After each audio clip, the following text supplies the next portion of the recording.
So in honor of Breast Cancer Awareness Month, I'm going to talk a little bit about how even after all the big stuff is done, the surgeries and the chemo and all of that, it doesn't just end immediately, all the treatments. For most people, it continues, and you have continued therapies that you have to do for the next 5 to 10 years to stay cancer free. One of my therapies is getting a Zoladex shot every month, and today I'm getting my last one because I have made the choice for myself to have a total hysterectomy, and that is in a little under a month. So this is my last Zoladex shot. I am so happy about that. So come with me and let's get it done. Okay, I'm all done. That was my last one ever. I feel like I need to talk a little bit about why I personally chose to have a total hysterectomy.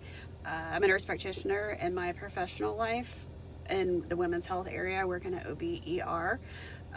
So it was a very calculated risk versus benefit decision for me. I will be 45 in January, and my breast cancer was estrogen and progesterone positive and HER2 negative, and it was very highly estrogen receptive, like 98%.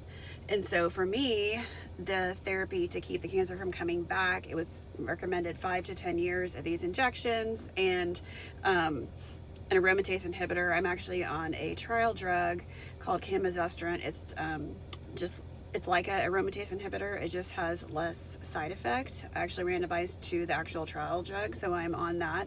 And so 5 to 10 years of treatment. And so for me, being almost 45, it did not make sense to continue getting injections once a month. They make me feel terrible for the next 5 to 10 years when I'm pretty much in perimenopause, close to menopause anyways. I won't have a lot of good years after the recommended treatment stops to have my ovaries turn back on. By the time the recommended term of therapy is over, I would probably have no time with my ovaries on anyways once we were to stop therapy.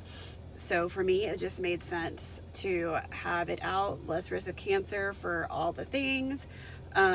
I don't have to go once a month to get a shot that makes me feel terrible. It's just one less thing that I have to deal with. Now, if I was younger, the decision would be totally different. So if I was in my 30s, I would probably want some extra time after the treatment period ended to have that estrogen, because it is very important to your bones and your cardiac health. And just to let everybody know, part of my decision making was a full cardiac workup, and I'm being closely monitored by them and looking at my bone mass and all of the things that are important with not having estrogen to get the green light that yes, this was an okay decision to make. So just because I made the decision, I'm making the decision to have a total hysterectomy, does not mean that that is the right decision for everyone in every situation.